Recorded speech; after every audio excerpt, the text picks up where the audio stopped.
안녕하세요. 네, 지금 함께 예배하고 계신 여러분들 모두 진심으로 환영합니다. 네, 예배 기도로 시작하도록 하겠습니다. 주님, 우리가 오늘도 예배로 주 앞에 나아갑니다.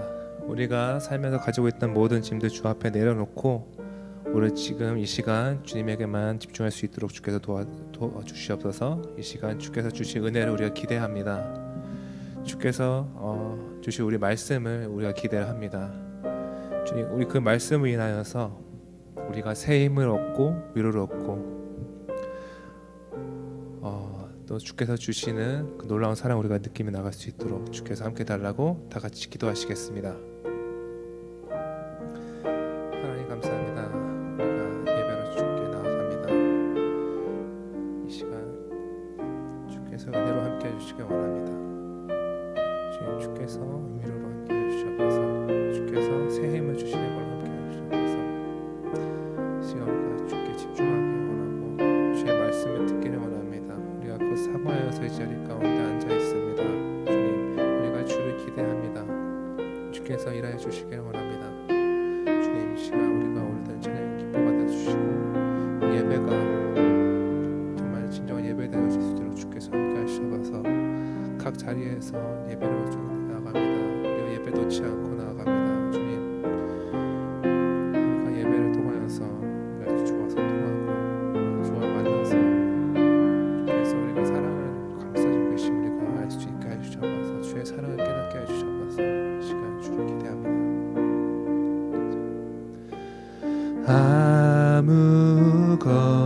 아무것도 두려워 말라. 주 너의 하나님이 지켜주시네. 놀라지 마라, 겁내지 마라. 주님 나를 지켜주시네. 아무것도 두려워 말라. 아무것도 두려워 말라. 주 너의 하나님이 지켜주시네. 놀라지 마라, 겁내지 마라. 주님 나를 지켜주시네. 내 맘에 힘이 겨워, 내 맘이 힘에 겨워 지칠지라도 주님 나를 지켜주시네.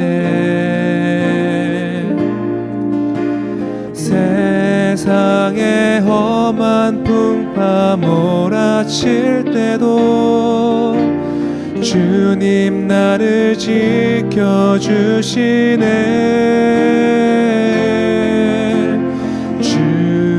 주님은 나의 산성, 주님은 나의 요새, 주님은 나의 나의 힘이 되신 여호와. 한 번 더 찬양하시겠습니다. 아무것도 두려워 말라. 주 너의 하나님이 지켜주시네.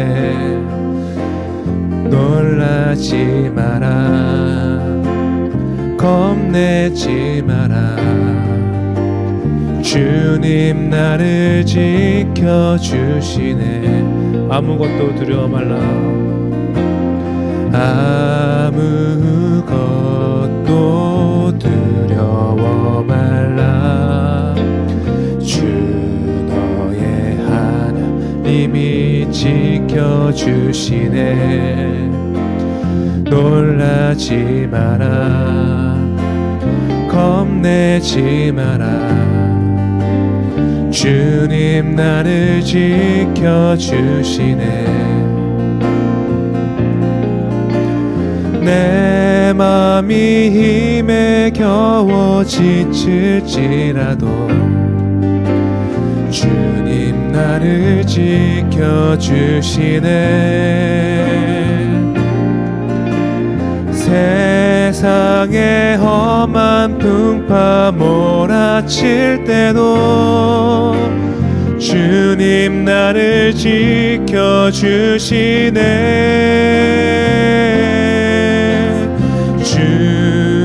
주님은 나의 산성,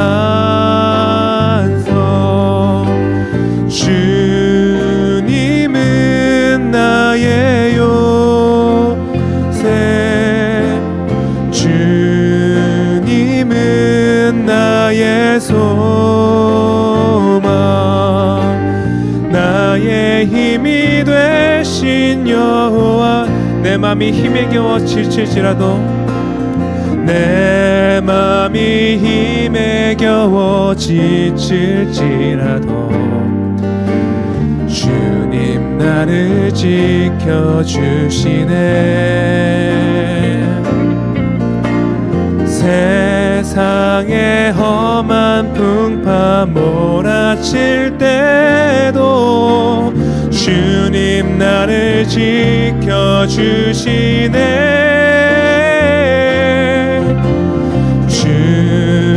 주님은 나의 산성, 주님은 나의 요새, 주님은 나의 소망, 나의 힘이 되신 여호와. 주님은 나의 산성, 주님은 나의 산성, 주님은 나의 요새, 주님은 나의 소망, 나의 힘이 되신 여호와. 주님은 나의 산성,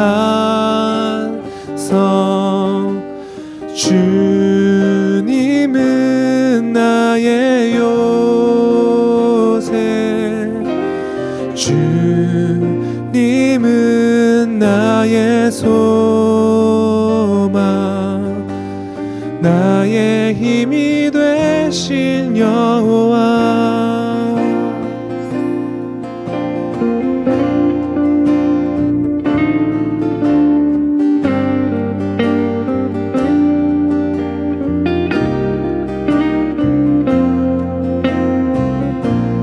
하나님이시여, 하나님이시여, 하나님이시여, 주는 나의 하나님이시로다. 나의 몸과 마음 주를 갈망하며 이제 내가 주께 고백하는 말. 하나님이시여, 하나님이시여, 하나님이시여, 주는 나의 하나님이시로다. 나의 몸과 마음 주를 갈망하며 이제 내가 주께 고백하는 말. 여호와는 나의 힘이요, 여호와는 나의 구원이시니 내가 누구를 두려워하리요. 여호와는 생명의 피난처시니 주의 인자가 생명 생명보다 나음으로 내 입술이 여호와를 찬양하리. 내 평생에 주를 찬양하며 주의 이름으로 내 손 들리라. 한 번 더 찬양하시겠습니다. 하나님이시여, 하나님이시여, 하나님이시여, 주는 나의 하나님이시로다. 나의 몸과 마음 주를 갈망하며 이제 내가 주께 고백하는 말. 여호와는 나의 힘이요, 여호와는 나의 구원이시니 내가 누구를 두려워하리요. 여호와는 생명의 피난처시니 주의 인자가 생명보다 나음으로 내 입술이 여호와를 찬양하리. 내 평생에 주를 찬양하며 주의 이름으로 내 손 들리라. 주의 인자가 생명보다 나음으로 내 입술이 여호와를 찬양하리. 내 평생에 주를 찬양하며 주의 이름으로 내 손 들리라.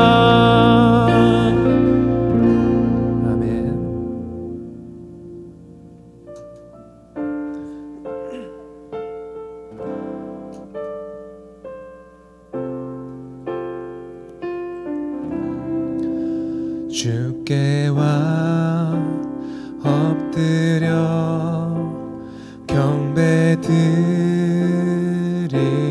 경배드립니다.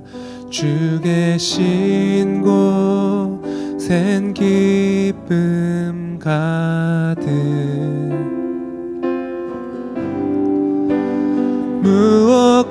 무엇과도 누구와도 바꿀 순 없네. 예배드림이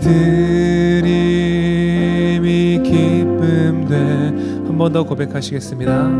주께와 엎드려, 주께와 엎드려 경배드립니다. 주 계신 곳엔 기쁨 가득. 무엇과도 누구와도 바꿀 순 없네. 예배드림이 기쁨 되리라. 하늘은 보자,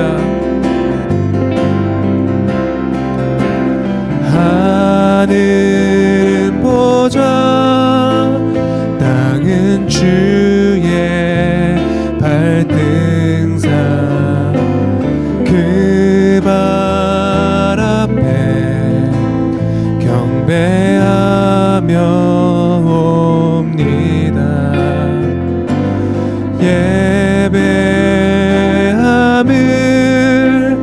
내가 사모합니다.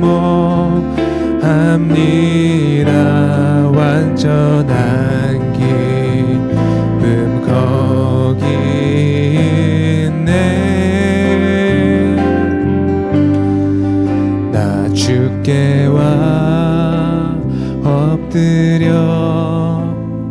경배드립니다.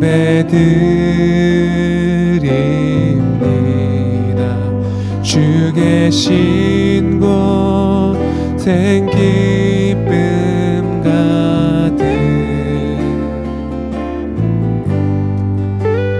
무엇과도 누구와도 바꿀 수 없네.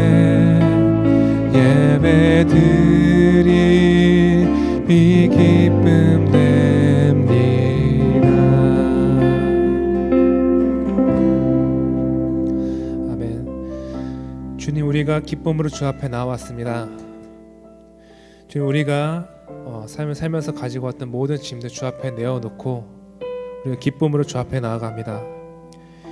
이 시간 주께서 은혜로 함께해 주시옵소서. 주께서 일하여 주시옵소서. 주께서 말씀하여 주시옵소서. 우리가 예배를 통해서 주를 보게 하시고 주를 만나게 하시고 주를 느낄 수 있도록 주께서 함께해 주시옵소서. 이 시간 주께서 주신 그 크신 은혜가 함께 예배하는 모든 사람들 가운데 함께하도록 함께할 수 있기를 주께 간구하시면서 다시 기도하시겠습니다.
하나님, 주께 엎드려 경배드립니다.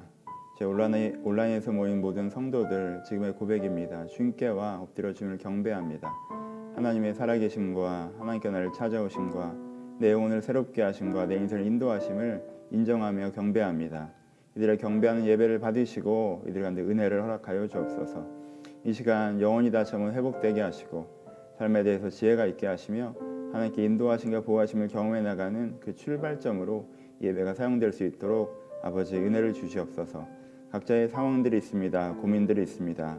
아버지 숙제들이 있습니다. 그 모든 것을 가지고 이 자리에 나왔사오니 주님, 하나님께서 깨닫게 하시고 위로하셔서 하나님께서 나의 정말 구원자 되심을 저희가 다시 한번 경험하는 시간 될 수 있도록 주님께 축복하시고 축복하여 주옵소서. 주님께 이 시간 일하시길 기대하오며 살아계신 예수님의 이름으로 기도합니다. 아멘. 함께 나눌 말씀은 디모데전서 6장 6절에서 8절 말씀입니다. 디모데전서 6장 6절에서 8절 말씀 제가 봉독해 드립니다. 그러나 자족하는 마음이 있으면 경건은 큰 이익이 되느니라.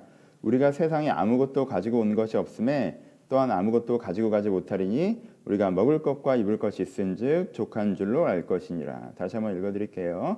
그러나 자족하는 마음이 있으면 경건은 큰 이익이 되느니라. 우리가 세상에 아무것도 가지고 온 것이 없음에 또한 아무것도 가지고 가지 못하리니 우리가 먹을 것과 입을 것을 있은즉 족한 줄로 알 것이니라. 아멘. 안녕하세요. 네, 오늘은 돈에 대해서 마지막 시간이죠. 세 번째 설교를 함께 하도록 하겠습니다. 광고 말씀 먼저 드릴게요. 예배 끝나고 저희 교회에는 좀 중요한 광고가 있으니까 성도 여러분께서는 예배 끝나자마자 나가지 마시고 온라인에서 계속 함께 해주셨으면 좋겠습니다. 예. 그리고 광고 드린 김에 좋아요 한 번씩 눌러주시면 이 설교를 다른 누군가가 듣는데 유튜브가 도와준다고 합니다. 좋아요 한 번씩 눌러주셨으면 좋겠습니다. 시작해 볼까요? 오늘 돈에 대해서 세 번째 시간이고요.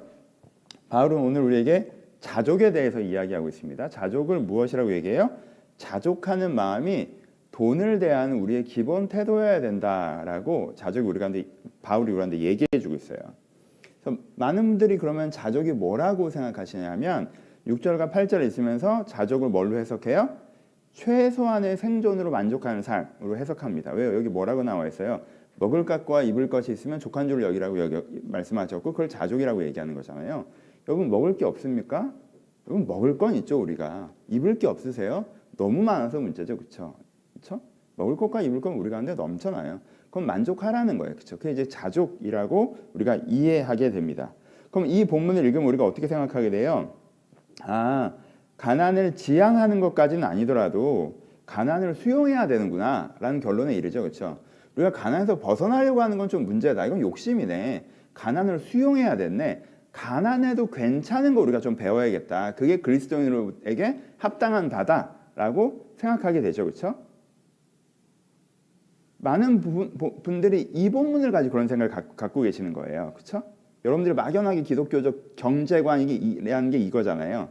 부유한 건 왠지 좀 가난한 게 좀 더 일부러 막 가난해질 필요는 없지만 가난을 수용하고 어떤 의미에서는 내가 부유하다면 다 나눠주고 가난해지는 게 훨씬 더 모범적인 거다라는 생각들이 있죠. 왜요? 바울이 지금 분명히 얘기하잖아요. 자족하라고. 그렇죠? 자족이 뭐다? 먹을 것과 입을 것이 있으면 만족하는 삶. 이게 자족이라고 분명히 디모데전서에 우리 가운데 말씀해주고 계시지 않습니까? 이 해석이 좀 더 강화되는 데는 이렇게 여러분들이 생각하시는 이유 중에 하나는 전 문화적 배경도 있다라고 생각을 해요. 어떤 문화적 배경이라면 우리는 여전히 유교적 베이스를 좀 갖고 있습니다. 그래서 자족을 얘기하면 대부분 선비를 떠올리십니다. 이게 우리 머리에 있는 거니까. 그렇죠? 선비, 안빈, 낙도. 이게 뭐예요? 여러분 선비들이 가난하다고 해서 막 가서 농사 짓고 장사 그러면 돼요? 안 되죠. 선비들은 뭐 하는 거예요? 가난해도 그냥 뭐 풀뿌리 같은 거에다가 조금 보리쌀 섞어서 이렇게 먹더라도 내가 논어를 읽으며 사서삼경을 읽으며 하늘을 보며 낚시를 하며 이렇게 유유자적하게, 그렇죠? 내가 돈이 없어도 도를 즐거워하는 삶. 이게 안빈 낙도잖아요. 그렇죠? 이게 기독교인들의 모델이라고 생각해요. 이런 선비 같은 모습이. 그래서 내가 돈이 없어도 선비처럼 말씀 읽고 기도하고 복음 전하고 사회적으로 옳은 말을 하고 영적으로 즐거운 삶을 살고 돈 문제는 신경 쓰지 않고 사는 거. 약간 이렇게 사는 게 자족의 삶이고 건강한 삶이라고 많이 생각을 하십니다. 이런 기준을 가지면 우리의 평범한 삶은 좀 모자른 삶으로 분류되죠. 우리의 8시간, 9시간, 10시간 사실 여러분 8시간 일하신다고 하시면 우리나라 대부분 출퇴근 시간 2시간 끼니까 10시간, 야근 있으면 12시간. 그럼 사람이 그래도 8시간 자야 되고 그럼 사실 얼마 안 남잖아요. 그렇죠? 그럼 집에서 뭐 밥 좀 먹고 가족들 있으면 애랑 좀 놀아주고 그 틈틈이 또 이렇게만 할 수 없으니까 또 자산관리도 신경 써야 되고 이렇게 살아가는 삶은 왠지 욕심에 가득한 삶인 것 같다. 내가 이 직장을 다니는 이유가 보람 있어서 다니는 게 아니라 뭔가 돈을 주니까 다니는 건데 4시간에 10시간은 직장 연봉에 투자돼 있고 그 남은 시간 한두 시간도 내가 자산관리에 투자돼 있고 그리고 사람들 좀 만나고 그럼 하루에 기도 15분 하기도 어려운 내 삶이라고 하는 건 너무 영적으로 초라하고 하나님과 멀어진 삶인 것 같다. 왠지 이 직장을 그만두고 자산관리도 다 그만두고 내가 그냥 가난해도 딱 괜찮다라고 밑으로 딱 내려가서 그냥 한 반나절 정도 아르바이트 하면서 말씀 읽고 기도하고 전도하고 이렇게 사는 게 하나님이 기뻐하시는 삶이 아니겠냐라는 생각이 막연하게 있어요. 그래서 직장에서 열심히 하는 거나 여러분들이 자산관리하는 거나 뭐 이런 건 뭔가 하나님한테 좀 죄송한 거고 여기에 막 신경 쓰는 게 뭔가 하는 게 멀어지는 거고 이렇게 생각하게 된다는 거예요. 그렇죠? 그러니까 여기서 우리가 어떤 결론을 갖고 있냐면 사실 여러분들이 갖고 있는 성경적 관점의 결론이라고 하는 게 여러분들이 의식화시키지 않아서 그렇지 구약과 신약이 충돌하는데 신구약이 충돌할 땐 신약이 맞으니까 가난이 맞다. 이게 여러분들이 갖고 있는 경제관이라는 거예요. 기독교 경제관. 구약 지난주에 말씀드렸죠. 잠언은 분명히 부유함을 지향해요. 근데 잠언 읽을 땐 그렇게 느끼셨어요, 여러분들도. 근데 신약에 읽어보니까 자족을 얘기하잖아요. 그럼 가난을 만족하는 걸 얘기하고 막 그렇게 얘기하니까 이쪽은 원래 올드 버전이랑 뉴 버전 있으면 뉴 버전으로 가는 거잖아요, 그렇지? 그러니까는 신약이 이러니까 이렇다라고 우리가 생각하게 된다는 거죠, 그렇죠? 여러분 이게 맞으면 이렇게 가야 돼요, 여러분. 이거 자체가 맞고 뭐 이거 자체를 이게 맞으면 이렇게 가야지. 우리는 성경 따라가는 사람들인데, 그렇죠? 하나님께 정말 이것을 기뻐하시면 우리 그렇게 합시다. 그럼 우리 진짜 정직하게 직장 다 그만둡시다. 반나절만 일하는데 찾읍시다. 프리터 합시다. 그리고 전도합시다. 오전에 일하고 오후에 전도하자고요. 하루에 3시간씩 말씀 읽자고요. 그러니까 저는 이 어정쩡함에 문제가 있다고 생각해요. 막상 그렇게는 안 가르쳐요.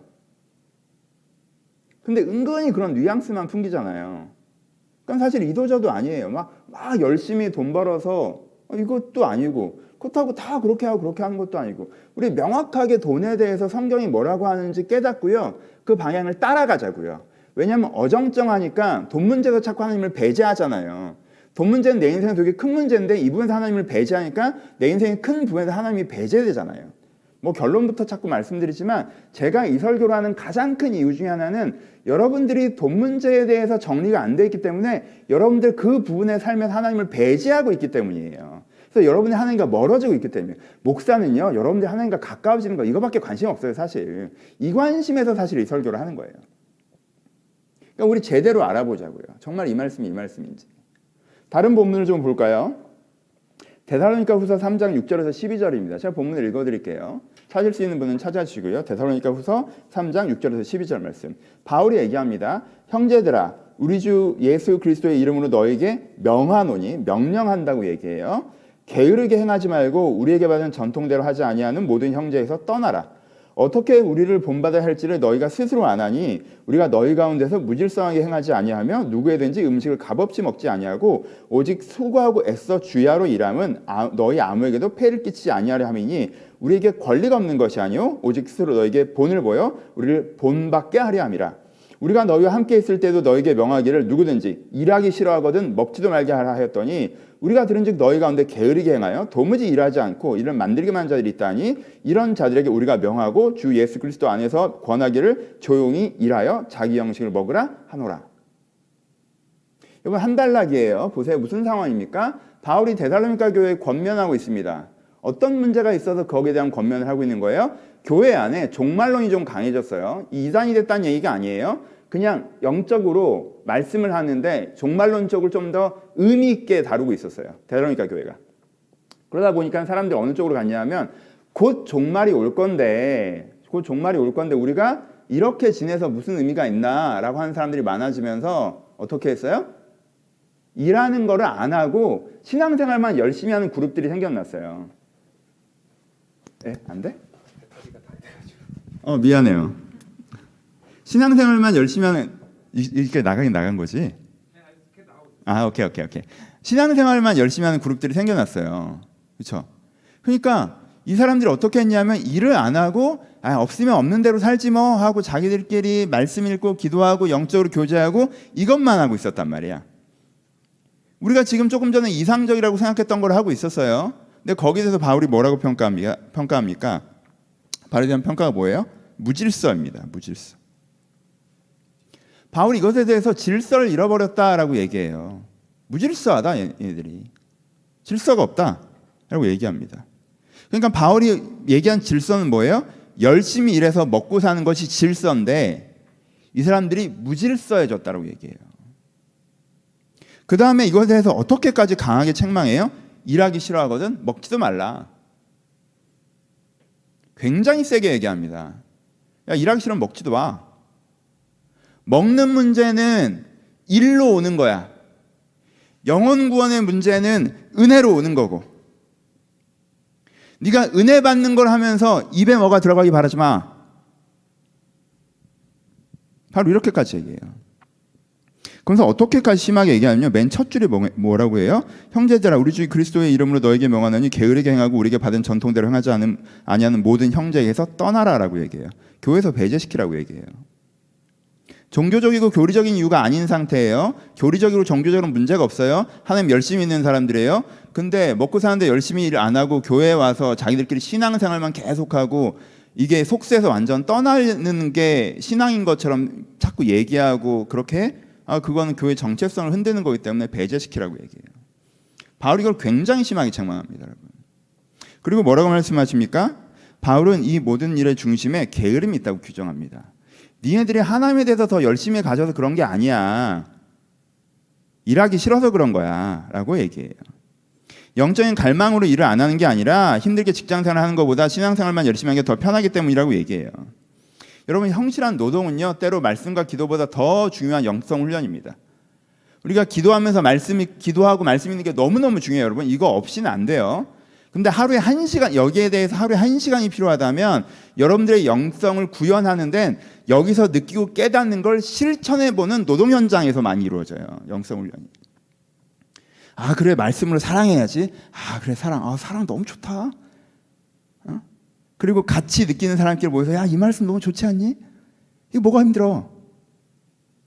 근데 그걸 가지고 현장에 들어가서 뭔가 내가 피곤한 가운데, 내가 이 얘기는 상추되는 가운데, 이 과정에서 내가 인간을 어떻게 존중해 나갈 것인가 해서 고민하는 게 훨씬 더 힘들고, 그게 영성이 훨씬 더 큰 성장을 가지고 오잖아요. 그렇죠? 그렇죠? 이렇게 이론만 공부하는 건 쉽죠. 여기 현장에 가는 게 진짜 필드란 말이에요. 그렇죠? 그런데 여기에만 있으려고 하고 여기 안 가려고 하는 걸 지금 바울은 뭐라고 얘기해요? 게으름이라고 얘기해요. 너희가 게으르게 행하여 라고 얘기해요. 하나님을 더 사랑해서라고 얘기하지 않아요. 교회만 있고 여러분들이 현장에서 일하기 싫어하는 이유가 뭡니까? 그러니까 이런 사람 없지만 부끄러운 얘기지만 옛날에 저도 고등학교 때 교회가 그렇게 좋아. 왜? 교회 가서 있으면 엄마가 안 혼내거든. 교회 수련회 가고 이런 건 안 혼내잖아요. 제가 고등학교 1학년 때 그 학교 자율학습 방학 때 이제 보충 수업 하잖아요. 근데 보충 수업을 하는데 그때가 이제 교회 수련회 기간이었어요. 그래서 이제 전 수련회를 갔죠. 보충 수업 그냥 안 갔어요. 근데 이제 담임 선생님한테 이제 집에서 전화가 오고 난리가 난 거예요. 담임 선생님이 내가 담임하면서 이런 보충 수업이긴 하지만 이건 정규 수업이랑 똑같이 가는 건데 이걸 안 온 놈이 처음이라고 막 기도원에까지 전화를 했어요. 그래서 막 당장 보내라고 난리를 쳤어요. 그래서 그때 저희 고등부 목사님이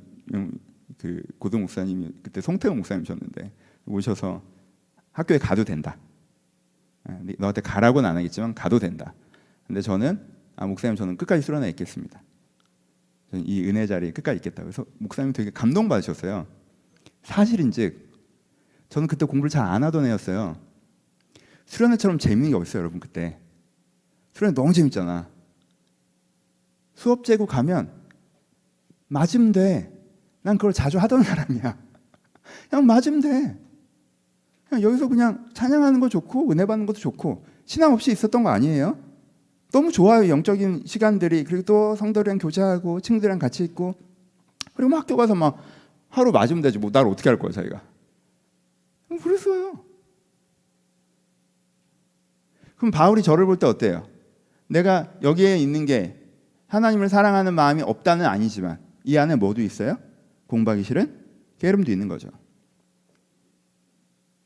여러분, 바울이 여기에 대해서 데살로니가 교회 교인들의 중심을 보는 거예요. 너희들이 막 하나님 얘기만 하면서 여기 모여 있어. 그리고 일을 안 해. 그러고 나서 결과적으로 어떻게 됐냐면요. 데살로니가 교회에서 일을 하는 그룹들 있죠. 그래도 일을 하는 그룹들. 그 사람들이 일을 해서 헌금을 내면 그 헌금이 구제비가 돼서 이 사람들을 먹여 살리는 구조가 되고 있었어요. 그러니까 바울이 이게 뭐냐는 거죠. 그런데 이 사람들이 아니라 이 사람들이 더 신앙이 좋은 것 같이 교회 분위기가 흘러가고 있다고. 신앙 더 좋으면 직장 때려치고 와서 여기서 교회에서 막 계속 그러고 있고 신앙이 덜 좋은 친구들이 막 일도 하고 교회 생활도 한다고 생각하는데 막상 바울이 기가 막힌 게 이 사람들이 고생해서 번 돈을 헌금을 내면 그 구제비로 이 사람들이 먹고 살고 있었단 말이에요. 이게 뭐냔 말이죠, 도대체 교회 꼴이. 그러면서 이게 영적이라고 하는 게 뭐냔 말이에요. 바울이 그래서 여기서는 좀 심하게 얘기하는 거예요. 그래서 좀 이제 좀 강하게 그런 문제까지 있어서 강하게 얘기하는 거긴 해요. 이 자체를 그렇게 얘기하는 건 아니고 하여튼 그렇습니다. 그러면서 바울이 그 다음에 뭐라고 얘기해요? 이것이 모범 자기 얘기를 해요. 내가 너희들 가운데 있을 때 어떻게 했어? 내가 너희들 가운데 있을 때 내가 어떻게 일했어요? 오직 수고하고 애써 주야로 일하면. 어떻게 일했어요? 바울이 생각하기에 나 정말 수고했다, 열심히 일했어요. 바울이 생각하기에 나 정말 애썼다, 열심히 일했어요. 바울이 생각하기에 자기 근무 시간이 어땠어요? 주야로 일했다고 일했어요. 내가 너희들과 같이 있을 때 내가 교회에서 페이 받고 내가 영적인 일만 하디? 원래는 내가 그럴 수 있어. 나한테 그럴 권리가 있어. 그런데 내 사역을 그렇게 하면 너희들이 혹시 오해할까봐, 두 가지 오해를 항상 받을까봐 바울이 고민했죠. 하나는 바울이 돈 때문에 한다고 생각할까봐, 교회를 세워놓으면 교회에서 월급이 나오니까 돈 때문에 저거 하나라고 오해받을까봐 바울이 자비랑을 했어요. 그리고 또 바울이 그런 식으로 계속 영적인 일만 하면 사람들이 바울을 처음 기독교에서 전혀 모르는 사람들이 바울을 통해서 기독교를 접하기 때문에 바울의 삶의 모델을 보고 저렇게 사는 게 기독교의 삶이라고 오해할까봐 모범을 보이기 위해서 자기가 수고하고 애써 일했다고 얘기해요. 왜요? 자기가 그렇게 수고하고 애써 일하는 모습을 보면서 사람들이 기독교인들은 저렇게 낮에 수고하고 애써 일하고 저에게 모여서 말씀을 하고 바울이 보여주는 모습대로 저렇게 하는 게 기독교인이 잘하는 거구나 라는 샘플링을 하려고 자기가 일부러 그랬다는 거예요. 그렇죠? 근데 어떻게 그런 모범까지 보였는데 너희들이 다른 걸 얘기하냐? 그러니까 바울이 더 뭐라고 하는 거죠. 그렇죠? 그러니까 바울이 뭐라고 얘기해요? 기독교인의 모범이 뭐라고 얘기해요? 수고하고 애써 주야로 일하는 것이 기독교의 모범이라고 얘기해요. 열심히 일하는 거. 그럼 열심히 일하고 돈은 안 벌어요? 뭐 때문에 열심히 일하는 거예요? 먹고 살려고 열심히 일하는 거잖아요. 그렇죠? 바울이 자기 먹고 사는 것 때문에 열심히 일했다고 얘기하잖아요. 그렇죠? 그럼 바울이 제시하는 모델은 뭐예요? 바울이 제시하는 데살로니가전서 후서에서 제시하는 모델은 뭐 신앙생활을 하면서 먹고 사는 건 신경 안 쓰고 게으르게 가난하게 살고 그게 뭐 자기가 이걸 모델로 제시 안 해요. 바울은요, 먹고 사는 문제에 대해서 자기가 능동적으로 대처해서 열심히 일해서 거기에 대한 결과를 내서 자기가 스스로 먹고 사는 거, 일하기 싫거든 먹지도 마라, 자기가 열심히 해서 먹고 사는 거, 이걸 모델로 얘기해요. 그렇죠? 이게 모델이에요. 그럼 오늘 본문은 뭐예요? 그럼 자족은 뭐예요? 다시 봅시다. 한 구절을 보니까 구절을 보니까 이렇지만 오늘 본문을 읽으시면요, 그러나로 시작해요. 그러나 너희가 자족하는 마음이 있으면 이렇게 된단 말이에요. 그렇죠? 그럼 여기서 그러나로 시작된다는 게 뭐예요? 그 앞단의 맥락이랑 완전 연결된 얘기라는 뜻이죠. 이게 독립적으로 딱 갑자기 항상 기뻐하라 쉬지 말고 위하여 권사에 감사하라 이렇게 독립적으로 어떤 메시지나 가르침으로서 그리스도인들은 자족해야 돼라고 얘기하는 것이 아니라 어떤 이야기 속에서 자족을 되게 강조하고 있어요. 어떤 이야기일까요? 당시의 본문을 3절부터 10절 같이 한번 살펴보죠. 제가 읽어드릴게요. 본문을 보실 수 있는 분들 보시고요. 누군지 다른 교훈을 말하며 다른 교훈을 하며 바른 말 곧 우리 주 예수 그리스도의 말씀과 경건에 관한 교훈을 따르지 아니하면 그는 교만하여 아무것도 알지 못하고 변론과 언쟁을 좋아하나니 이로써 투기와 분쟁과 비방과 악한 생각이 나며 마음이 부패하여 진리가 잃어버려 경건 이익의 반도로 생각하는 자들이 다툼이 일어나니 그러나 자족하는 마음이 있으면 경건에 큰 이익이 되니라. 그럼 이게 굉장히 한국어로는 나쁜 문장인지 아시겠죠? 3절에서 시작한 문장이 6절에서 끝나요. 이게 한 문장이에요. 한 문장. 그러니까 우리가 눈에 안 들어와요. 그러나 자족하는 마음이 있으면 경건에 큰 이익이 되니라는요. 이 긴 문장의 마지막 줄이에요. 그렇죠? 이게 한 문장이라고, 한 단락도 아니고 한 문장이에요.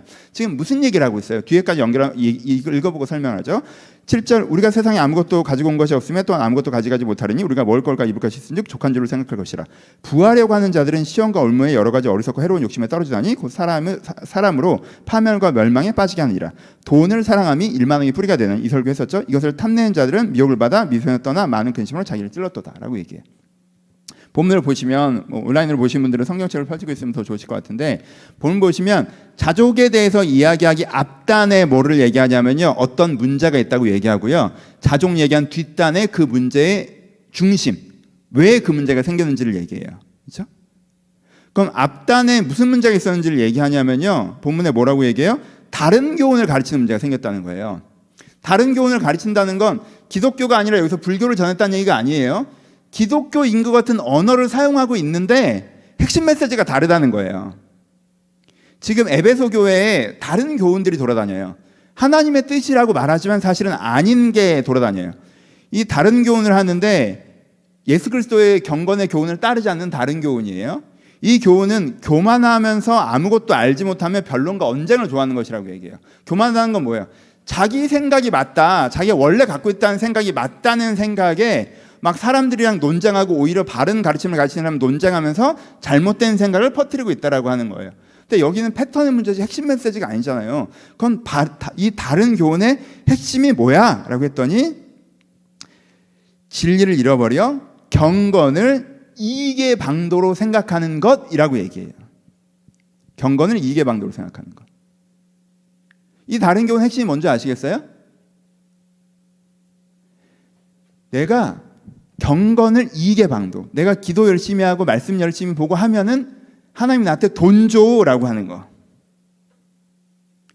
이 사람이 경건을 이익의 재료라고 생각하고 신앙생활을 하는 것이 다른 교훈이에요. 그렇죠? 잘못된 교훈. 근데 이게 기독교의 교훈인 것처럼 네가 기도 열심히 하면 하나님께 너가 돈 주십니다. 말씀 열심히 읽으면 하나님께 돈 주십니다.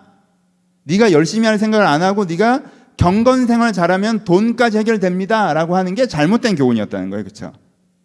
이런 교훈이 하나님의 교훈인 것처럼 돌아다니고 있었어요. 그러면서 바울이 뭐라고 얘기해요? 이런 교훈이 돌아다니는 것의 중심 문제가 뭐가 있었다고 얘기해요? 너희 가운데 부하려고 하는 것, 돈을 사랑하는 뿌리가 이런 문제를 만든 거야 라고 얘기하는 게 이 전체 단락의 얘기예요. 그렇죠? 그 단락의 가르침 속에서 뭘 얘기해요?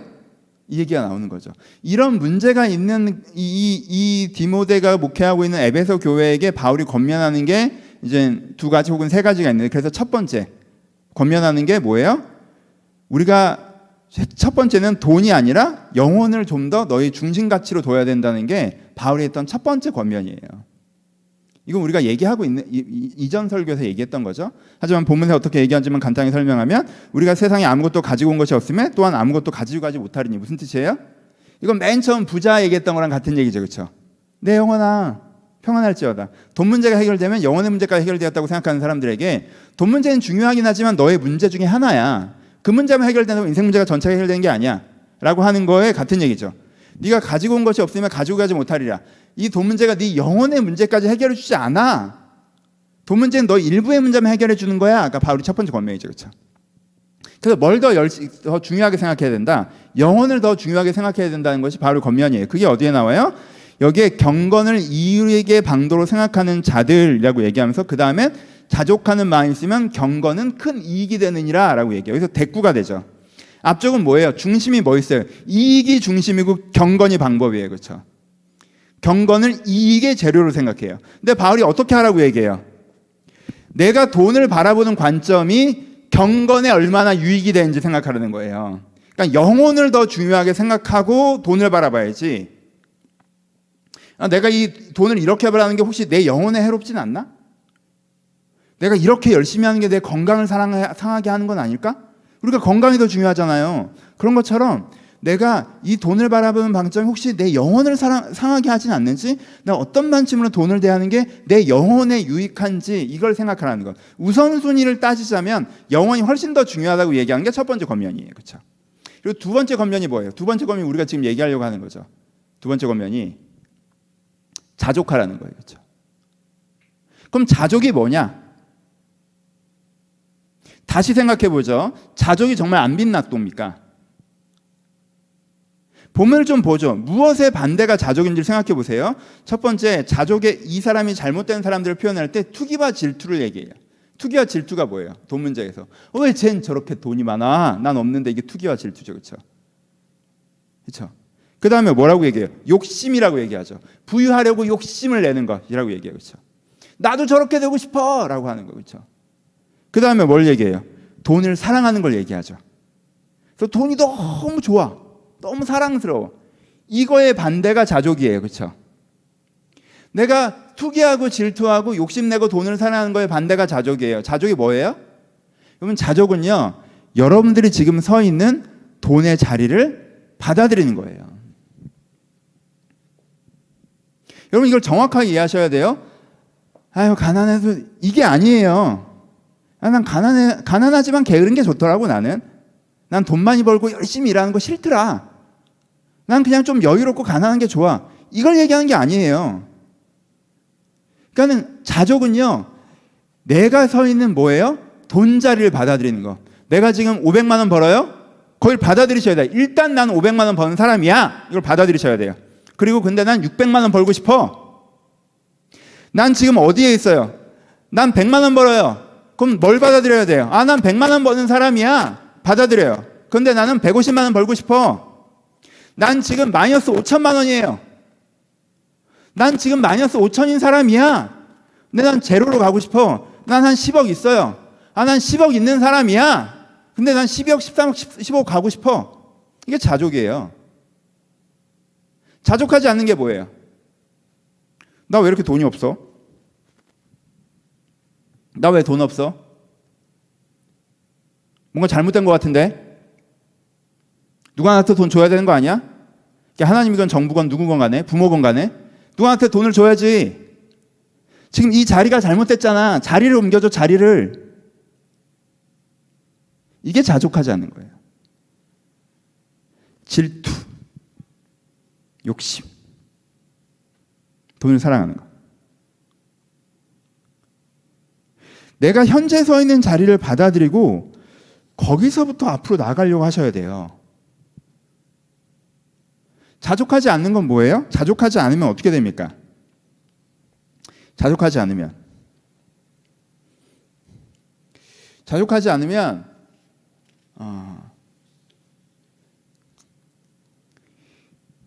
원망과 게으름이 와요. 자기 돈자리 안 받아들이면. 나 왜 여기야? 원망하면 그 다음에 뭐예요? 이 문제를 내가 해결해야 돼요? 다른 사람이 해결해야 돼요? 그럼 원망하잖아요? 그럼 이 문제의 책임이 다른 사람한테 있다는 뜻이죠.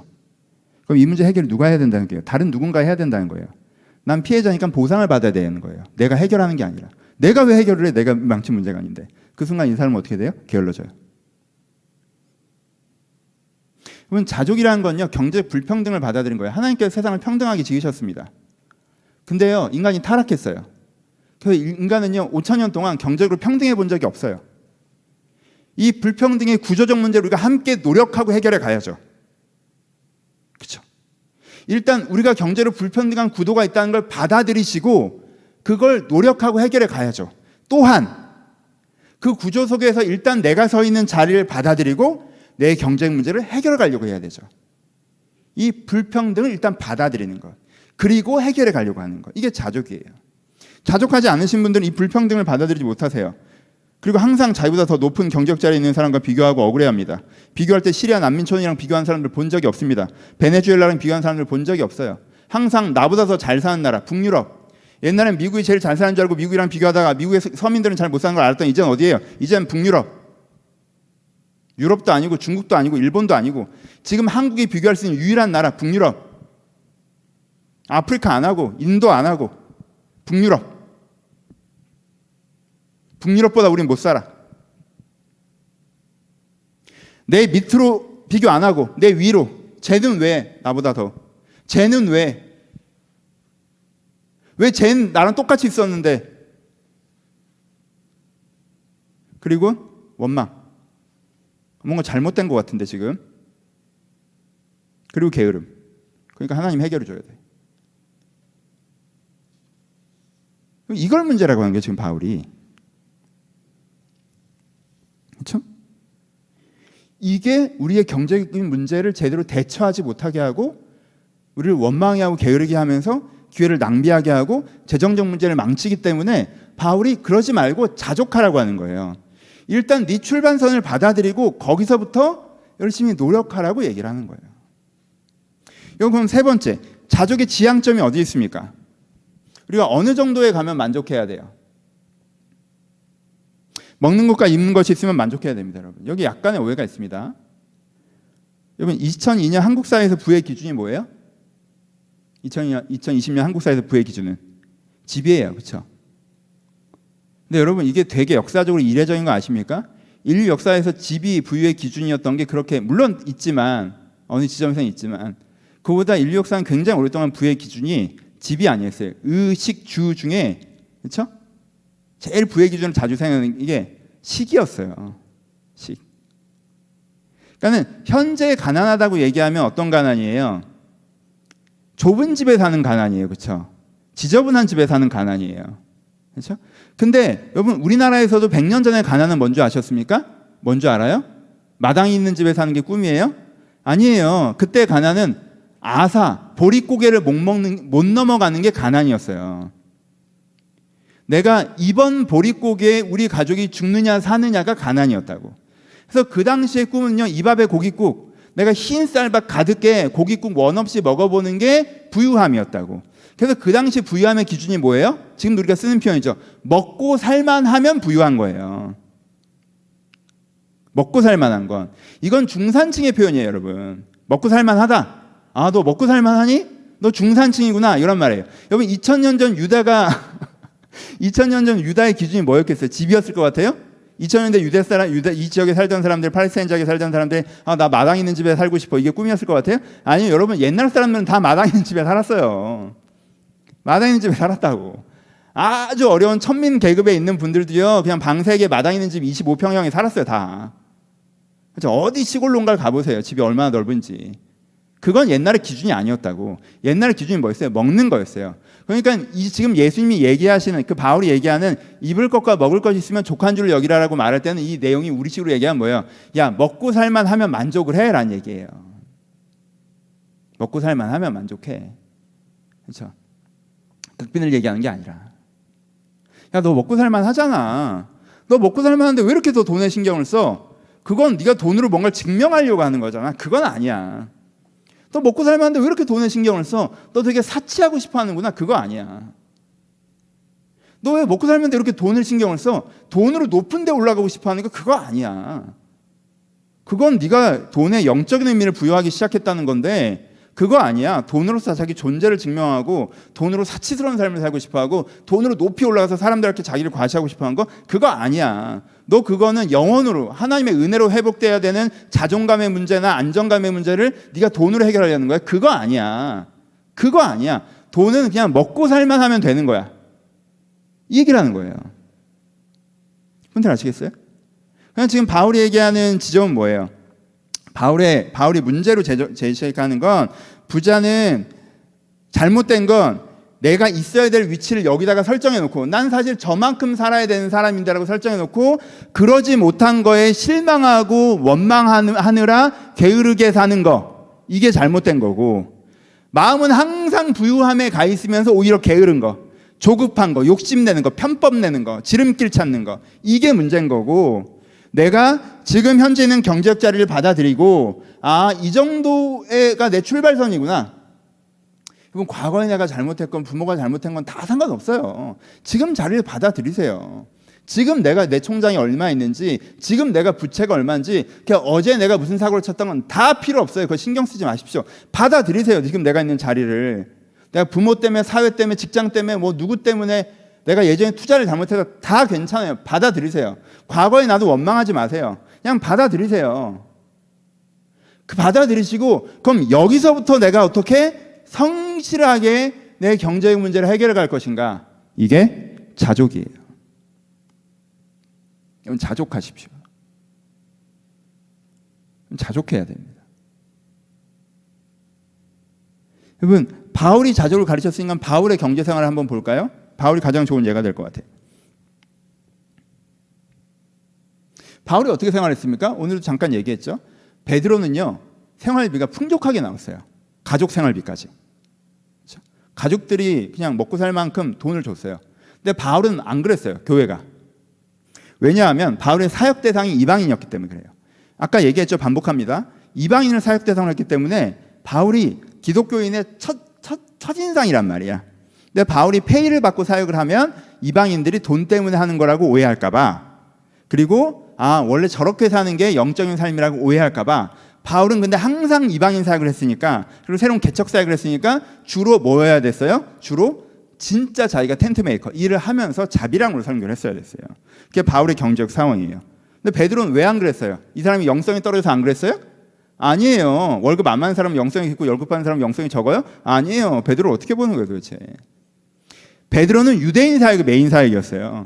유대인들은 원래 대제사장, 서기관, 레위인 이런 사람들이 페이를 받고 자기 역할을 하는 게 뭔지에서 인지가 돼 있는 상태예요. 아무런 오해도 하지 않는다고. 그걸 당연하게 받아들이는 문화권에서 사역을 했어요. 그러니까 자기가 원래 받아야 되는 권리대로 페이를 받고 사역을 한 거예요. 그렇죠? 그러니까 하나님께서 이 사람에게는 경제적으로 이 상황에서 사역을 할 수 있도록 하셨고 바울은 경제적으로 이 상황에서 사역을 하겠단 말이야. 쟤는 그냥 편안하게 말씀만 전하면 되는데 나는 진짜 일하면서 해야 되는 상황이 됐단 말이야. 근데 바울이 이걸 어떻게 해요? 쟤는 저런데 난 왜 이러냐 그래요? 아니죠. 받아들이죠. 그럼 받아들이면 아, 난 돈 없어서 좋다 이래요? 아니죠. 얘기했잖아요. 수고하고 애쓰고 주야로 일하죠. 열심히 일해요. 그래서 자기 경제적 문제 해결해 갑니다. 이게 바울의 가르치는 자족이에요. 전체 그림을 그리면 이렇게 된다는 거예요. 한 구절만 단어만 따지 않고. 이게 바울이 얘기하는 거예요. 이게 바울이 보여주는 롤모델이라고, 경제적인 태도에. 바울이 한 번도 어떤 일이 있었어요. 감옥에 갔어요. 그건 경제로 어떻게 떨어졌냐. 여기까지 떨어졌죠. 여기까지. 아, 그 당시 감옥은요. 냉난방이 되겠어요. 밥을 제대로 주겠어요. 그렇잖아요. 여기까지 떨어졌다고. 바닥까지. 쟤네들은 그냥 저렇게 사는데 하나님께서 경제적으로 날 여기다 쳐박았단 말이에요. 원망해요? 안 하죠. 받아들이죠. 그 다음에 어떻게 해요? 내가 거의 받아들였으니까 그냥 아, 감옥이어서도 난 여기가 하늘나라다. 감옥 차갑지만 주님의 성령으로 난 따뜻하고 바울의 주는 밥, 감옥에서 주는 밥이 굶어 죽게 생겼지만 난 이걸 먹고도 이걸 진수성찬으로 느낀다. 바울이 막 이렇게 얘기해요? 아니요. 바울이 감옥에 가서 하는 말씀이 그 얘기가 나오죠. 내가 궁핍한 걸 말하는 것이 아니라 어떤 형편이 있든지 내가 자족하는 것을 배웠도다. 내가 비천에 처할 줄 알고 풍부에 처할 줄 알잖아. 모든 일 곧 배부름과 배고픔에 풍부와 궁핍에도 처할 줄 아는 일체의 비결을 배웠도다. 바울이 뭐라고 얘기해요? 내가 감옥에 있지만 내가 자족할 줄 알아. 난 궁핍과 풍부에 처할 줄 모든 비결을 배웠어. 나 이것 때문에 흔들리지 않아 라고 얘기하죠. 근데 여러분 아 그렇구나. 그러니까 바울이 그걸 완전히 받아들이고 그냥 아무것도 안 했구나. 받아들이긴 했어요. 그것 때문에 자기 영혼이 흔들리진 않아요. 근데 아무것도 안 했습니까? 여러분 이 구절 자체가 빌립보 교회가 보내준 후원금에 감사하는 내용이에요. 이 구절이. 돈을 안 받았어요? 받았어요. 내가 감옥에 있으니까 후원금을 보내달라고 막 요청하고 돈을 뜯어낸 건 아니지만 감옥에 있을 때 후원금을 보내주는 거에서 감사하고 땡큐 노트까지 쓴다고. 잘 쓰겠다고. 더 안 보내도 돼. 네 부담 갖지 마. 내가 보내준 건 진짜 잘 쓸게. 바울이 감옥에 투옥됐을 때 그 당시는요. 투옥이 되면 그 정부가 뭘 해주지 않기 때문에 밖에서 가족들이 얘를 서브하지 않으면 감옥에서 죽어나가게 돼 있어요. 그래서 에바브로디도가 아예 붙어서 바울을 그 바깥에서 계속 챙겨요. 바울이 디모데한테 편지 보낼 때 내 겉옷 외투 있는 거 감옥으로 보내라고 얘기해요. 나 추워도 괜찮다고 얘기하지 않아요. 바울이 자기의 경제적 현실, 감옥이란 경제적 현실을 받아들여요. 그리고 거기서 할 수 있는 최선을 합니다. 좀 더 감옥에서 편하게 있기 위해서. 이게 자족이에요.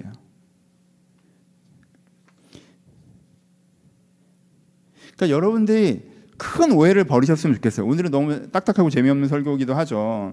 뭐 평소 저같지 않게 본문도 많이 읽고 그러는데 여러분들이 머릿속에 뭐가 있냐면 어떤 이런 편견을 오늘 깨지 않으면 여러분들이 지난주 설교까지 들었어도 이 여러분들 오랫동안 교회 생활하면서 이제 묵어있던 구조가 깨지지 않으면 또 그게 이제 튀어나온다고.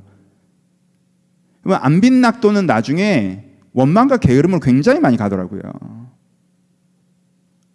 여러분들 끝까지 안빈낙도 할 수 있으면 오케이. 근데 안빈낙도를 하는 것처럼 말하고 하다가 조금 있다 보니까 이 친구가 돈 문제는 신경 안 쓰지만 하나님께서 알아서 좀 해주셨으면 하고 은근한 태도를 갖고 있더라고. 그리고 그 다음에 어떻게 되면 경제적으로 어려워지면 하나님 나한테 이럴 수 있냐고 한 다음에 완전 돈 꽂혀버려. 100%로 가버려요. 50%의 문제인데 20%로 취급하다가 100%가 되는 거예요. 이 패턴이 우리 공동체 가운데 기독교인들 가운데 있어요. 평소에 먹고 살만할 때 안빈낙도라도 돈을 안 모으고 써요. 열심히도 안 하고 그냥 교회만 와 있고 뭐 하나님만 관심 있고 자기 취미생활 하고 뭐 돈 문제에 자기 되게 여러분 돈을 함부로 쓰는 게 돈 문제에 자유한 겁니까? 돈 신경 안 쓰고 사는 게 돈 문제에 자유한 거예요? 돈 문제에 자유한 건 돈을 내가 완전히 틀어지고 관리 나갈 수 있는 게 돈 문제에 자유한 거지. 돈을 내뱅개치고 있는 게 무슨 돈 문제에 자유한 겁니까? 돈이라고는 일도 모르는 거지. 그렇게 이제 안빈낙도로 있다가 하나님 어떻게 해주실지 했다가 안 해주시면 원망하고 아 몰라 나 이렇게 돼버려서 게을러지고 후회하고 그러다가 뭔가 점프할 거 갑자기 무슨 욕심내고 100%로 몰입하고 그렇게 욕심내고 점프하려고 하니까 그 점프하는 거 틀어지고 그럼 진짜 처박히고 하나님이랑 이러면서 점점 멀어지잖아요. 여러분 이 트랙을 타지 마세요. 애초에 이 트랙을 타지 마세요. 첫 장면부터 고치세요. 내가 일하기 싫거든 먹지도 말라. 내가 열심히 일해서 내가 돈을 벌어야 돼요. 그리고 돈을 관리해야 되고요. 돈을 그래서 늘려가야 돼요. 그래서 내가 좀 더 좋은 경제 환경으로 나아가야 돼요. 누가? 내가 그렇게 중심을 가지고 갈 때 하나님께 나를 도와줄 거예요. 그렇죠? 이 경제적 중심, 아주 간단한 정답, 도덕적인 정답, 제대로 된 정답, 하지만 여러분들이 잘 지키지 않는 정답에 서십시오. 돈 문제에 있어서. 이 흐름을 가지 마세요. 돈에 자유하다고 얘기하다가 어떻게든 해결해 주겠지라고 생각하다가 안 해주면 그렇게 원망하고 하나님 멀어지고 그러다가 욕심 부리고 욕심 부리니까 일 틀어지고.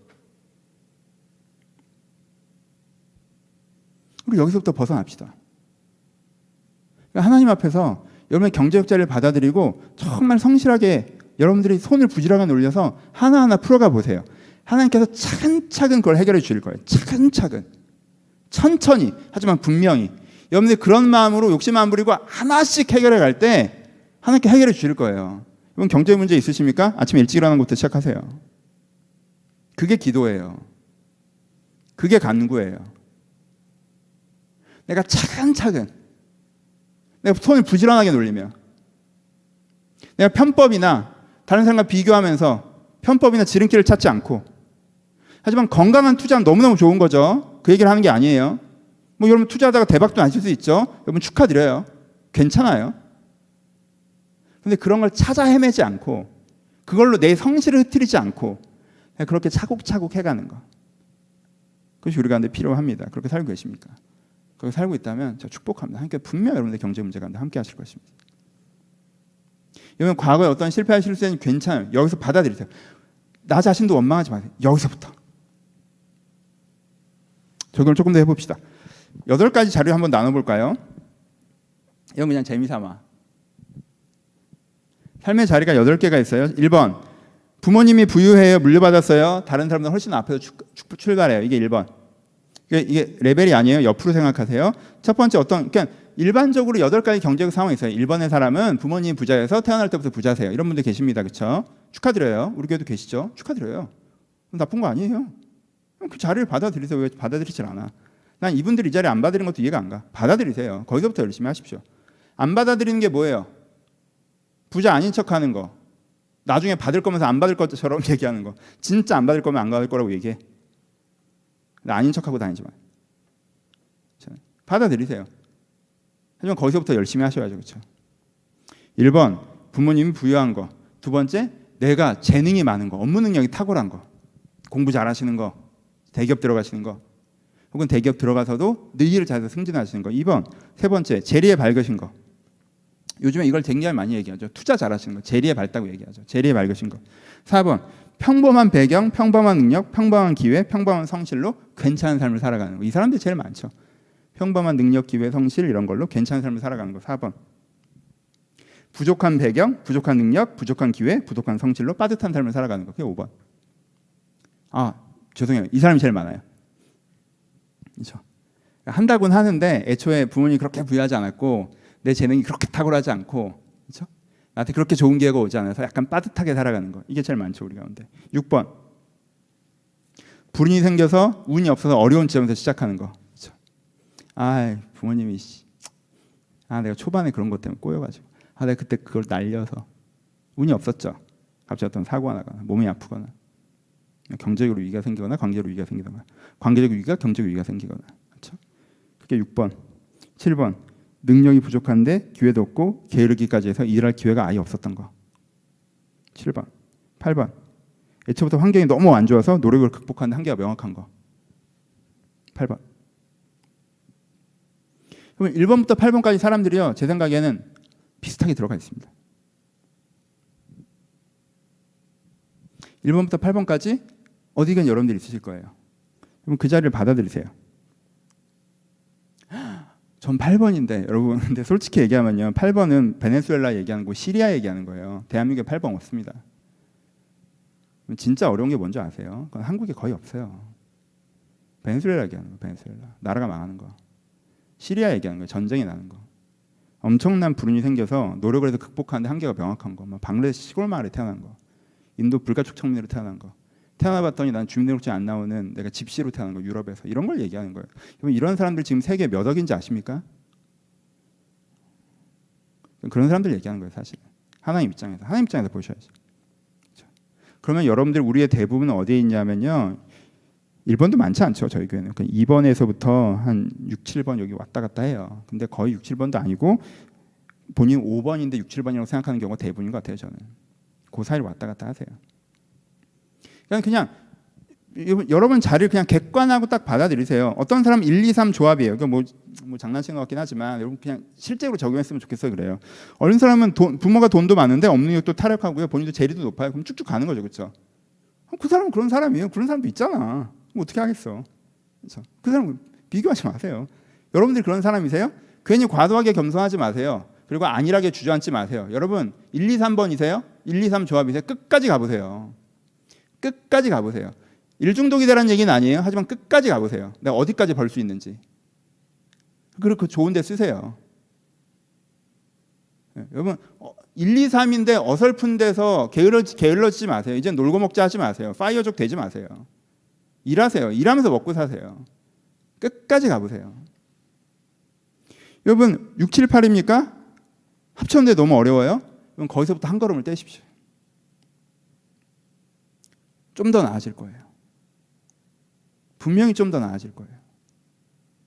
분명히 좀 더 나아질 거예요.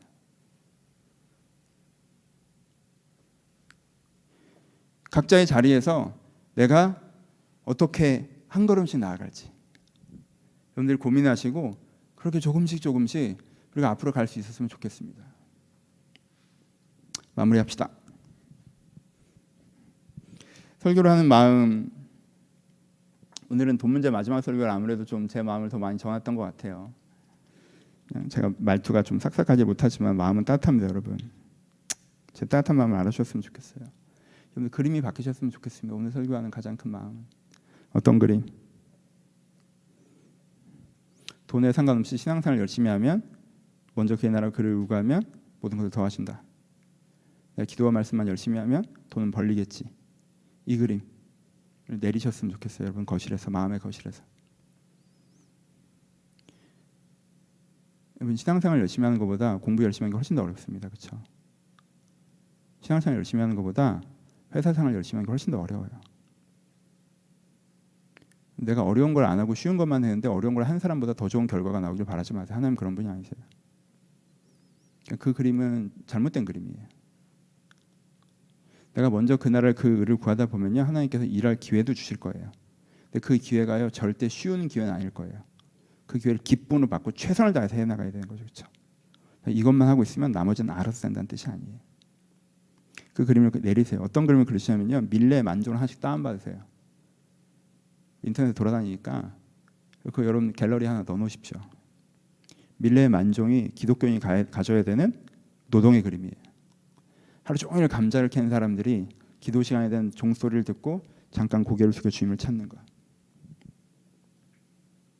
오늘도 이렇게 일할 기회를 주시고 자연을 주시고 일할 수 있는 내 몸을 주셔서 오늘 내가 하루 종일 속 열심히 일함으로 이 감자를 캐어 먹고 살아갈 수 있다는 것에 감사를 드리며 내가 잠시 고개를 숙여 주님을 찾는 것. 이게 여러분들이 가져야 되는 노동의 그림이에요. 내가 골방에서 열심히 기도했더니 어떤 엄청난 일이 생겨서 내 인생 경제 문제가 이렇게 점프하더라 이거 말고. 이 그림이 교체되잖아요. 여러분 생각보다 많이 버실 거예요. 여러분들 기대하는 것보다 많이 버실 거예요. 그 많이가 개인적이에요. 지금의 여러분들이 생각하는 돈 기준보다는 적을지 모르겠는데 많이 버실 거예요. 또 하나, 여러분 청빈회담 한 사람 버리셨으면 좋겠어요. 이것도 뭐 오늘 그냥 설교하는 마음인데, 여러분 청빈은요 특별한 사명과 부르심이에요. 프란체스코. 그런 삶은 존경받아 마땅해요. 하지만 보편적인 삶의 원리가 될 수 없습니다. 바울이 독신으로서 부름받아 사역했습니다. 하지만 독신이 삶의 규칙은 아닙니다. 이 차이를 이해하실 수 있잖아요. 어떤 사람은 청빈으로 부름받아 삶을 살아갑니다. 그런 분들이 잘못됐다는 얘기 절대 아니에요. 존경해 마땅하죠. 하지만 그렇다고 해서 그것이 일반적인 삶의 기준일 수는 없어요. 여러분 그걸 기억해 주셨으면 좋겠어요. 예수님께서는요 청빈하지 않기 때문에 의심받으셨습니다. 예수님 이전의 팀이 어디였어요? 예수님 이전의 팀이 세례요한의 팀이었죠. 세례요한의 팀은 어땠어요? 세례요한은 메뚜기랑 석청만 먹었어요. 그렇죠? 메뚜기랑 석청만 먹었다. 여러분들 생각해봐. 이전에 유명했던 목사님은 메뚜기랑 석청만 먹었어. 근데 새로 유명해진 목사님이 뭐 드셔? 포도주를 그렇게 드셔. 파티를 다 가셔. 초대받으면 잔치집에 다 가셨어요. 예수님은. 그래서 다 드셨어요. 그리고 이 팀은 일주일에 2번을 금식을 해. 하루 풀로 굶어. 모든 사람들이, 모든 멤버십이. 이 팀은 한 달에 금식을 하루도 안 해. 맨날 먹어. 그때 말씀드렸죠. 그때는 먹는 게 굉장히 큰 기준이었어요. 요즘에 우리가 집으로 느끼는 것보다 더 큰 기준이에요. 그러니까 요즘식으로 하면 뭔지 아세요? 이분은 저기 어디 임대주택 중에서도 뭐 그냥 임대주택도 아니고 고시원 같은 데 사시는 분이야. 목사님인데 고시원에 살아. 이분은 괜찮은 데 살아. 23평인데 강남이야. 약간 이런 느낌이란 말이에요. 이분은 후원금도 거의 안 받았어요. 그렇게 안 했단 말이에요. 근데 예수님의 선교팀은요, 후원금 받아서 그걸로 생활 경비를 다 썼어요. 바리새인들이 예수님을 비판했던 이유 중에 하나가 청빈하지 않기 때문에. 그러니까 여러분이 큰 오해를 버리셔야 돼요. 청빈은 절대적인 기준이 될 수 없습니다. 그러니까 막연한 가난에 대한 생각에서 여러분들이 벗어나셨으면 좋겠습니다. 말씀을 마칩시다. 여러분 듣기 어떠셨는지 모르겠지만 저도 이번 4주 동안 설교하기가 참 쉽진 않았어요. 왜? 제가 반복해서 말씀드리죠. 제가 못하던 거라. 제가 잘하는 걸 선교하면, 그런데 지금 제가 막 했던 많은 이야기들이 정말 자아비판이에요. 정말 제가 했던 실수였던 것 같아요. 왜냐하면 그래서 근데 조금 말을 세게 한 게 있다면, 내가 그렇게 배웠던 게 좀 억울해서 나도 그렇게 배웠고 그렇게 했거든. 그렇게 배웠고 그렇게 했어요. 그냥 먼저 그날을 글을 우가라고 배웠고, 그냥 돈 상관없어. 돈 상관없어. 막. 그냥 되게 쉽게 했어요. 되게. 그 다음엔 어떻게든 되겠지. 하나님께 해주시겠지 했고, 그 다음엔 어려워졌고, 그리고 왜 퀀텀 점프가 안 나오지? 이렇게 팍 튀는 게 왜 없지? 뭐야, 이런 식으로 그냥 꾹 가는 거야? 그래서 실망스럽고 원망스러운 마음도 있었던 적이 있고, 지금도 저 그렇게 부유하지 않고, 저 굳이 따지면 가난한 쪽인 거 아시죠? 근데 하나님께서 내가 경적인 마음 자세를 고쳐먹었더니 해결해 주신 것들을 조금씩 이제 경험하고 있는 중이고, 저도 이 흐름에 있습니다, 여러분. 그러니까 제 설교는 누구도 비난하지 않아요. 누구도 공격하지 않아요. 여러분들 뭐라고 하는 게 아니에요. 여러분 잘못했다고 얘기하는 게 아니에요. 어떤 면에서는 사과입니다. 아마 10년 전에 제 설교를 들어보시면요, 제가 이렇게 얘기하지 않았을 거예요. 아마 조금 더 돈에 대해서, 물론 뭐 그렇지만 돈에 대해서 제 예전 설교를 보면 지엽적인 부분에 가 있어요. 어떤 면에서는 중요한 부분이긴 하지만 뭔가 인색하지 말라든가, 돈이 너에게 너무 중요하면 안 된다든가, 이 부분을 강조하느라 애초에 그러면 주의사항만 계속 읽는 거잖아. 사용설명서는 설명을 안 해주고. 죄송한 마음도 있어요, 진짜. 어쩌겠어요. 제가 잘 몰라서 그래요. 저도 배우는 중이에요. 나도 그런 줄 알았지, 다들 그러길래. 그래서 저도 정말 올해가 돼서야 진짜 바울이 돈에서 뭐라고 하는지 꼼꼼하게 살펴본 건 저도 올해예요. 저도 막연하게 바울이 자족하라고 했잖아 라고 그냥 생각하고 있었어요. 여러분 그러니까 제 설교를 한번 들으시고 꼼꼼하게 한번 살펴보세요. 성경이 정말 돈에 대해서 뭐라고 얘기를 하는지. 막연하게 갖고 있는 생각 말고, 여러분들 욕심도 말고, 돈에서 뭐라고 생각하는지. 그리고 이 돈 문제에 하나님을 초대하셨으면 좋겠어요. 요즘에 돈이 유행해서 여러분들의 관심이 다 돈에 가 있는데, 돈 문제 하나님을 초대하지 않으시니까 하나님과 멀어지고 그 문제가 엉킨다고 생각합니다. 보세요. 여러분들의 가정 문제 하나님을 초대하시는 건 좀 익숙하시죠? 내가 아버지로서 어떻게 해야 되는지, 자녀들 어떻게 해야 되는지, 부부가 어떻게 해야 되는지. 우리 가족이란 영역에 하나님을 초대하는 게 익숙하지, 그렇죠? 우리가 노동의 영역에 내가 직장에서 어떤 마음으로 사람들을 대해야 되는지, 내가 인생을 어떻게 살아가야 되는지, 이 영역에 하나님을 초대하는 게 익숙하시죠? 근데 그것처럼 돈 문제 하나님을 초대하는 데 익숙해지셔야 돼요. 내가 지금 사랑하고 있는 건 아닌지, 내가 지금 무관심해지고 있는 건 아닌지, 내가 너무 지금 조급한 건 아닌지, 내가 성실한지, 내가 그냥 뒤로 퍼져 있진 않은지, 내가 이 돈 문제에서 가져야 될 마음을 갖고 있는지, 해야 될 일들을 하고 있는지, 내가 이 돈 문제에서 하나님과 함께 기도해 가셔야 돼요. 그렇게 풀어 가셔야 돼요. 왜냐하면요, 돈 문제는 너무 예민한 문제이기 때문에 여러분들 마음을 기도하지 않으면 지키시기 어려워요. 근데요, 돈에 대한 제대로 된 마음을 지키지 못하잖아요. 여러분 단기적으로는 돈 벌어도 장기적으로 그 돈 지키기 어렵습니다, 진짜. 그러니까 이게 돈에 반대되는 게 아니라 돈이랑 정말 잘 갈 수 있는 방법이에요, 여러분. 그렇게 하나님을 잘 초대하셨으면 좋겠습니다. 감사하고요. 마무리합시다. 제가 쭉 했던 거 다시 한번 그냥 언급만 하고 마무리하죠. 첫 번째, 돈을 무시하지 마세요. 돈 문제 무시하는 사람 남들에게 돈 문제 압도됩니다. 돈 무시하지 마세요. 두 번째, 돈에 빠지시지 마세요. 돈 문제 중요하지만 유일한 문제 아니에요. 제일 중요한 문제 아니에요. n분의 1이에요. 여러분들 중요한 문제들 중에 하나예요. 돈보다 건강이 중요하고요. 돈보다 영혼이 중요하고요. 돈보다 가족이 더 중요해요. 그거 다루시면서 돈 문제 보세요. 세 번째, 돈 사랑하시면 안 돼요. 돈은 여러분들을 사랑하지 않으니까. 그렇게 짝사랑 외사랑 오해하시면 정서적으로 파탄납니다. 돈을 사랑하지 마세요. 네 번째, 돈 자리 받아들이세요. 지금 여러분들이 서 있는 자리를 부정하고 출발선을 옮기려고 하지 마세요. 여기가 여러분들 출발선이에요. 공평하지 않아 보여도 상관없어요. 원래 불공평한 거니까. 여러분 뒤에도 많아요. 그러니까 불공평하다고 얘기하지 마시고 이 자리 받아들이세요. 여기서부터 뛰시는 거예요. 돈 자리 받아들이세요. 다섯 번째, 돈의 목적을 정하세요. 돈의 목적을 정하세요. 돈의 목적을 정하지 않으면 돈 자체가 목적이 됩니다. 돈의 목적을 정하는 것이 돈을 수단으로 남아있게 합니다. 말씀드렸죠? 그러니까 돈의 목적을 정하세요. 그리고 여섯 번째, 손을 부지런히 움직이세요. 성실하세요. 성실하셔야 됩니다. 내가 게으른 상태에서 뭔가 돈 문제에 계속 문제겠다고 얘기하시면 안 돼요. 여러분들의 9 to 6를 보세요. 성실하셔야 돼요. 그게 돈 문제를 해결하는 가장 기본적인 기도예요. 내가 성실한 가운데 하나님께 돈 문제를 말씀드려야 돼요. 그러니까 성실하셔야 돼요. 여섯 번째, 일곱 번째, 그러면 하나님께서 여러분의 돈 문제 일하실 것입니다. 잠언의 말씀대로 하나님께 여러분들의 돈 문제에 일하실 것입니다. 여러분들 이 말씀들을 기억하시면서 여러분의 재정적 문제 하나님을 초대하시고 하나님과 함께 그 문제를 해결하시는, 이 문제가 우리가 올무가 되지 않는 그런 삶을 살아가시기를 주님의 이름으로 축원합니다. 같이 기도하시겠습니다.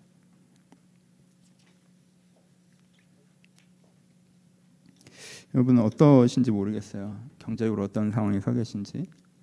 혹시 돈에 무관심하고 그냥 연연하지 않는 게 가장 성숙한 이 유교적인 상식에 빠져 계시는 않습니까?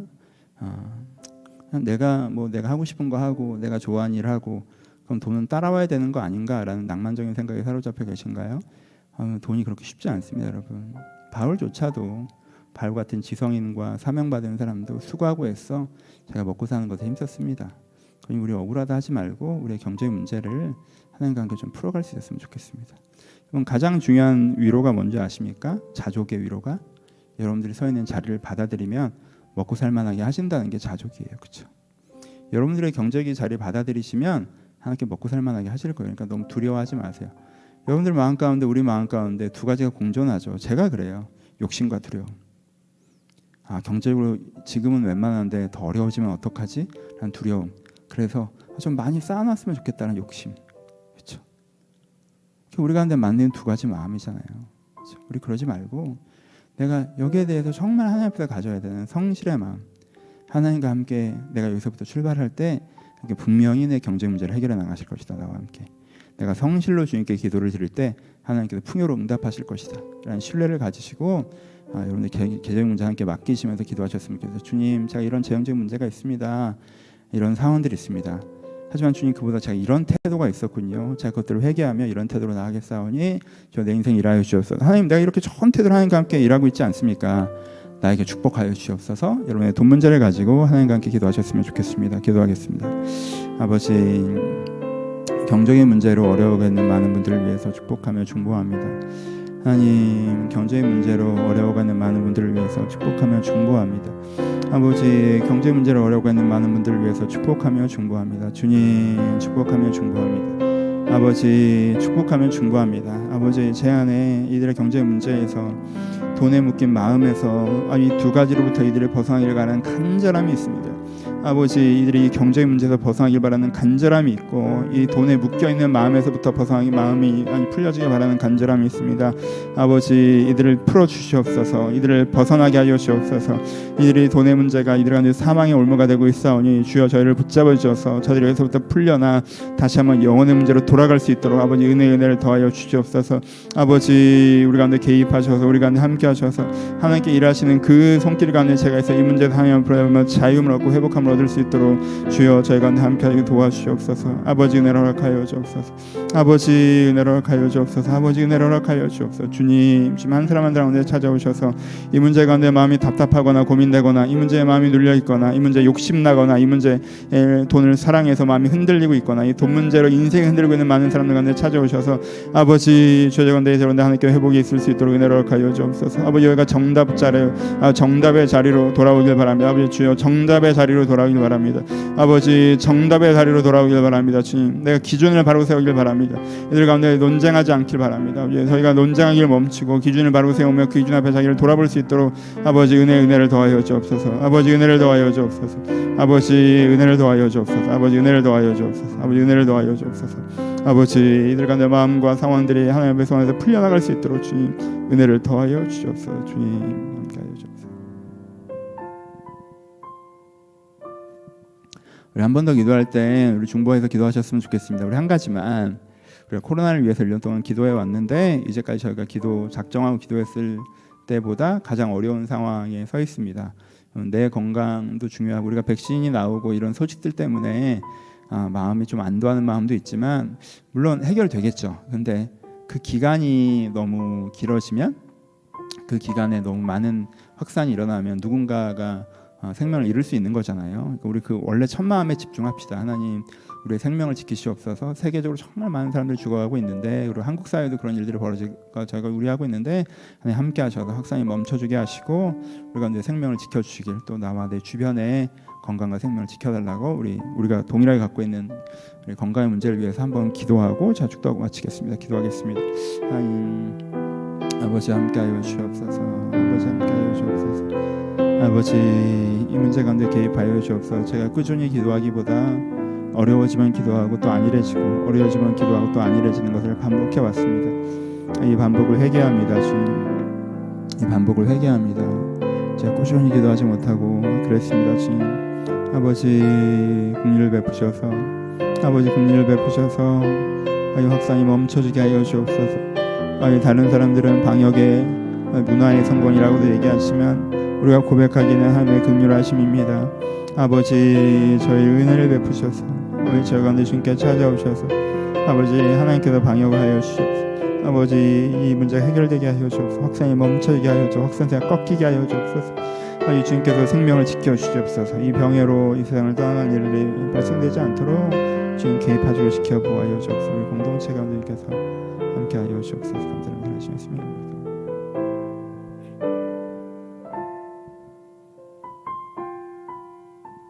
하나님 아버지 경제적인 문제 때문에 내 마음이 묶이고 내 삶이 묶일 때가 있음을 주님 앞에 고백합니다. 아버지 사실은 이 돈 걱정이 내 믿음과 신앙을 붙잡아 내리고 내 삶에 대한 바른 태도로 흔들리고 이 돈 문제가 욕심으로 자라나 내 인생의 방향성까지 흔들 때가 많이 있음을 주님 앞에 고백합니다.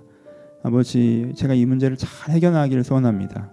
그냥 돈 문제를 외면하고 돈에 대해서 그냥 알아서 해결되길 바라는 것이 아니라 내가 돈에 대한 성경의 가르쳐주시는 바른 태도와 마음을 가지고 이 문제에 뛰어들어 이것들을 잘 해결해 나가기를 소원합니다. 아버지 말씀을 가지고 이 재정적인 문제를 대하는 모든 사람들 가운데 함께 하셔서 돈 때문에 묶여있는 마음이 자유함을 얻게 하시고 돈 때문에 묶여있는 삶이 자유함을 얻을 수 있도록 아버지 이들 가운데 은혜를 더하여 주시옵소서. 아버지 돈보다 중요한 건강의 문제와 생명의 문제를 가지고 이 땅이 고민하고 있습니다. 세계적으로 또 대한민국 사회에서 확산이 더 많이 일어나고 있는데 주님께서 우리를 긍휼히 여기셔서 이 일에서부터 우리의 생명을 지켜주시길 저희가 간구합니다. 하나님 은혜를 주셔서 확산이 멈춰지게 하시고 우리 생명이 지켜질 수 있도록 우리를 돌보아 주시옵소서. 이제 우리 주 예수 그리스도의 은혜와 하나님 아버지의 사랑하심과 성령의 교통하심이 우리의 재정적인 문제도 임하시 하나님을 기대하는 모든 신명 가운데 이제부터 영원토록 함께 있을지어다. 아멘.